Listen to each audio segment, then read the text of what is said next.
भारतीय news broadcast में आपका स्वागत है। चलिए नजर डालते हैं आज की मुख्य खबरों पर। अंतर्राष्ट्रीय प्रवासी दिवस हर साल 18 दिसंबर को मनाया जाता है। संयुक्त राष्ट्र महासभा ने दुनिया में प्रवासियों की बढ़ती संख्या को देखते हुए साल 2000 में इस दिन को अंतर्राष्ट्रीय प्रवासी दिवस के रूप में घोषित किया था। इस दिन को मनाने का मकसद प्रवासियों के मानवाधिकारों की सुरक्षा पर जोर देना और उनके योगदान को मान्यता देना है। एआई इंजीनियर अतुल सुभाष की मौत मामले में रोज कोई न कोई चौंकाने वाले खुलासे हो रहे हैं। अतुल के छोटे भाई ने अब गंभीर आरोप लगाए हैं। उन्होंने दस्तावेज को लेकर एक बड़ी बात कही है जिससे केस के प्रभावित होने का डर है। ये बात इस खुलासे के बाद अब कई सवाल उठने लगे हैं।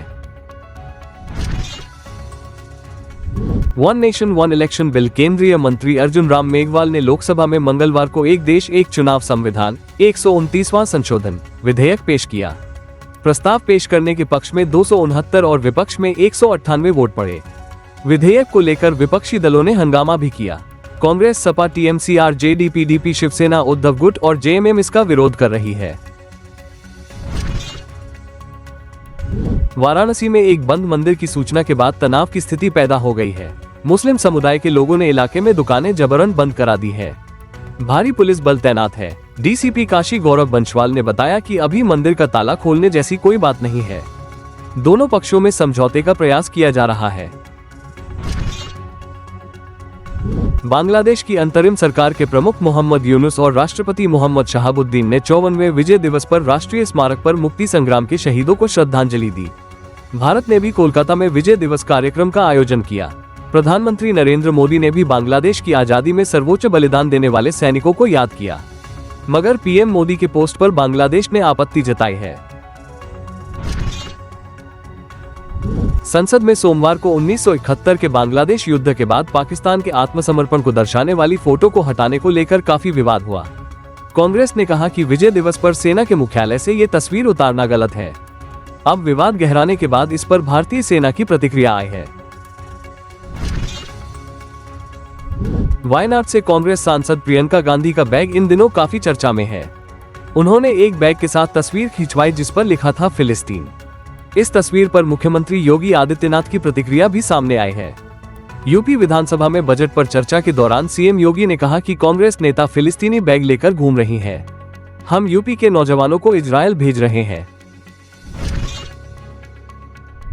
आयुष्मान योजना में बड़ा घोटाला सामने आया है।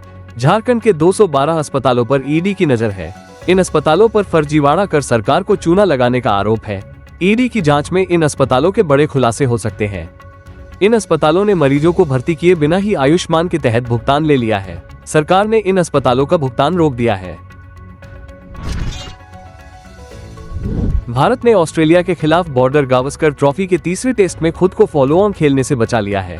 द गाबा स्टेडियम में चल रहे मुकाबले में भारतीय टीम 193 रन से पीछे है। मंगलवार को मुकाबले के चौथे दिन स्टंप्स तक इंडिया ने 9 विकेट पर 252 रन बना लिए हैं। आकाशदीप 27 और जसप्रीत बुमराह 10 रन पर नाबाद लौटे। रूस के न्यूक्लियर चीफ इगोर किरिलोव की मंगलवार को मॉस्को में हुए एक ब्लास्ट में मौत हो गई है। बीबीसी के मुताबिक जनरल किरिलोव अपार्टमेंट से बाहर निकल रहे थे, उसी वक्त नजदीक में ही पार्क स्कूटर में ब्लास्ट हो गया। इसमें किरिलोव के साथ साथ उनका असिस्टेंट भी मारा गया है। 16 दिसंबर को जब बांग्लादेश में 53वां विजय दिवस मना, तब भारतीय सैनिकों की याद में बन रहा आशुगंज का वॉर मेमोरियल सूना पड़ा रहा। आशुगंज में जितना सन्नाटा था, उतना ही शोर ढाका की सड़कों पर सुनाई दिया। यहाँ भारत और पीएम मोदी के खिलाफ खुलेआम नारे लगाए गए। मोदी और बांग्लादेश की पूर्व पीएम शेख हसीना के खिलाफ आपत्तिजनक नारे भी लगे। एक नारा जो सबसे ज्यादा सुनाई दिया। दिसंबर के तीसरे हफ्ते में देश के मैदानी इलाकों में तेज सर्दी जारी है। मध्य प्रदेश, उत्तर प्रदेश, राजस्थान और जम्मू कश्मीर समेत 10 राज्यों में मंगलवार को कोल्ड वेव और 13 राज्यों में घने कोहरे का अलर्ट है। हफ्ते के दूसरे कारोबारी दिन आज मंगलवार 16 दिसंबर को सेंसेक्स में करीब 1000 अंकों की गिरावट है। ये 80,700 के स्तर पर कारोबार कर रहा है। निफ्टी भी 300 अंक की गिरावट के साथ 24,300 के स्तर पर कारोबार कर रहा है। केंद्र सरकार 13 जनवरी से प्रयागराज में शुरू हो रहे महाकुंभ में शामिल होने वाले रेल यात्रियों की सुविधा के नए विकल्प पर विचार कर रही है। सूत्रों के मुताबिक रेलवे महाकुंभ से लौटने वाले सामान्य श्रेणी जनरल कोच के यात्रियों के लिए टिकट खरीदने की अनिवार्यता खत्म कर सकती है। इसके लिए जरूरी औपचारिकताओं को अंतिम रूप दिया जा रहा है। राजस्थान लोक सेवा आयोग (RPSC) ने असिस्टेंट प्रोफेसर के पदों पर भर्ती के लिए उम्मीदवारों से ऑनलाइन आवेदन मांगे हैं। ये वैकेंसी विभिन्न विषयों के लिए प्रोफेसर्स के लिए है। उम्मीदवार ऑफिशियल वेबसाइट rpsc.rajasthan.gov.in पर जाकर आवेदन कर सकते हैं। संभल की शाही जामा मस्जिद से करीब 1 किमी दूर है खग्गू सराय मोहल्ला। मेन रोड से करीब 500 मीटर अंदर जाने पर एक पुराना मंदिर दिखाई देता है। करीब 70 गज जमीन पर बने इस मंदिर में 46 साल बाद पहली बार पूजा की गई। 14 दिसंबर को संभल के DM राजेंद्र पैंसिया और SP कृष्ण बिश्नोई टीम के साथ बिजली चोरी पकड़ने खग्गू सराय मोहल्ले में गए थे।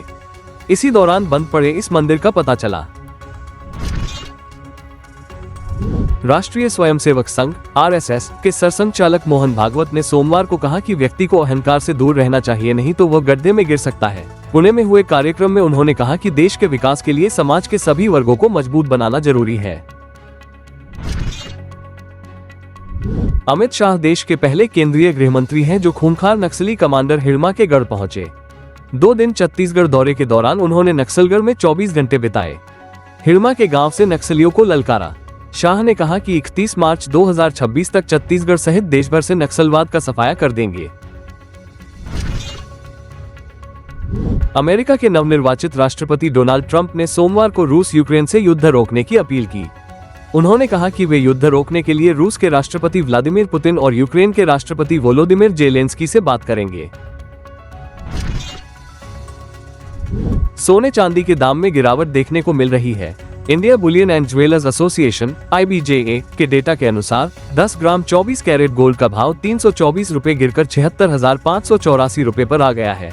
चांदी का भाव भी आज 514 रुपए गिरकर 89,001 रुपए पर आ गया है। शेयर मार्केट में लिस्टिंग के लिए 19 दिसंबर को कंपनियों के 5 इनिशियल पब्लिक ऑफर यानी IPO ओपन होंगे।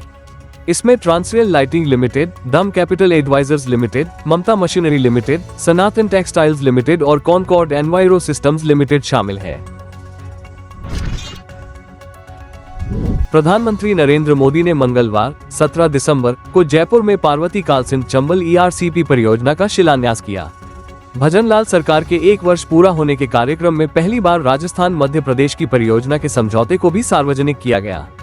PM ने इस परियोजना में देरी के लिए पूर्व की कांग्रेस सरकार को जिम्मेदार ठहराया। उन्होंने कहा कि कांग्रेस समाधान की बजाय राज्यों के बीच जल विवाद को ही बढ़ावा देती रही।